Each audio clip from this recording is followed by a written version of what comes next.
We have this very beautiful parable in today's gospel reading. And when it comes to the rich man, notice that he was dressed in purple, fine linen, and he feasted sumptuously every single day. In other words, he had an abundance of good things, good clothing, good food. He could easily afford to share his wealth, his food, with those who are in need. And we see that he ends up, being in the place of torment. In other words, he is in hell. He cannot pass from there to the other place. And the poor man is taken to the bosom of Abraham. He's not in heaven. So keep in mind that the gates of heaven had not yet been opened. But nevertheless, he's in a place where he is content and he is happy. And the question that we ought to ask is, well, why is it that the rich man ends up in hell? The interesting thing is it's not because he did some wicked thing. He didn't do anything wicked. The reason he is in hell is because of a sin of omission. He neglected to do some good that he ought to have done, that he could easily have done, but he failed to do it. And this is very important because very often when it comes to confessing our sins, we're very conscious of the sins of commission, the sins that we commit.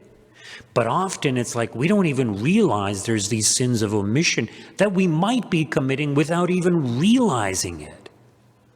So he ends up in hell not because of the wicked things that he may have done. He didn't. It's because of his sin of omission. So he could easily have thrown the scraps to Lazarus, but no. Poor Lazarus is left, all by himself. And it mentions the dogs. Even the dogs came and licked his sores, his wounds. And, sometimes people ask, what's the significance of that? And, there's different speculation of what that means. At that time, dogs weren't really considered part of the family as they are often considered nowadays. So they were guard dogs, and sure, they may have been close to their owners. And sometimes when dogs had sores of their own, they would lick their sores, and sometimes they would lick their master's sores also. And they discovered that there's some sort of healing elements in their saliva that can help a person. So one explanation is that even the dogs showed compassion to this poor man Lazarus by licking his sores, showing their affection for him, but the rich man fails to do so. In other words, the rich man, his attitude is that this man, this human being, Lazarus, is lower than dogs. And the flip side of that is that the sin of the rich man is in other words, it's worse than being a brute beast like a dog. So he's treating this poor man Lazarus in a horrible, horrible way. Now, we need to apply this to ourselves. And, just recently there was an article on Lifeside News saying that the reason we have medical assistance in suicide, euthanasia, is because there's not enough people to take care of those who are lonely and depressed or sick. So an easier solution is just to euthanize them or to give them assisted suicide. So euthanasia is when the doctor injects something and basically kills you. Assisted suicide is when they give you something to take and you take it on your own. And as you know, this is being promoted in today's society. And there's different reasons as to why people opt for assisted suicide. Sometimes it's an illness, but sometimes it's purely just loneliness. They're miserable.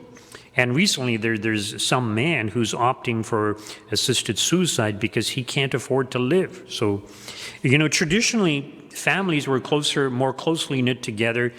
People took care of their own.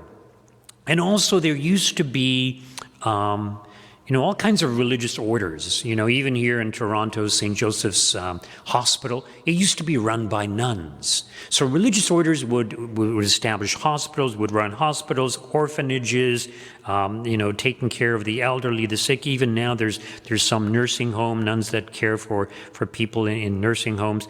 But as atheism increases, and of course the governments promote the atheistic view through the media, well, of course these religious orders, they will decline. There's fewer vocations, there's fewer people to take care of them. The government has assumed this role of taking care of people, But of course, they don't want to. It's much cheaper to euthanize people or to have them commit suicide. So it's very, very unfortunate. But you see, the reality is that all of us are partially responsible. In other words, there are these lonely people that need help, that need someone to interact with them. And in many ways, we're responsible for that also. Now, granted, it might be somebody downtown that we don't know about, but perhaps there is someone close to us who perhaps needs a friendly hello, on a daily basis or something, right? So in other words, are there people in our lives that perhaps need our help and that we are neglecting and that we could help and perhaps even ought to help? This is something to consider. And not just when it comes to their physical needs, but how about their spiritual needs? If somebody's dying and so miserable that they want to commit suicide, well, that's very sad, it's very unfortunate, but there are people who are spiritually dead, who are in a state of mortal sin, who have no faith, who are basically headed for hell, and we need to reach out to them. We need to proclaim the good news to them. We need to bring the joy of Christ to them. So we all have this opportunity, and we need to look for these opportunities, not just because we should, but because we ourselves might be guilty of a sin of omission.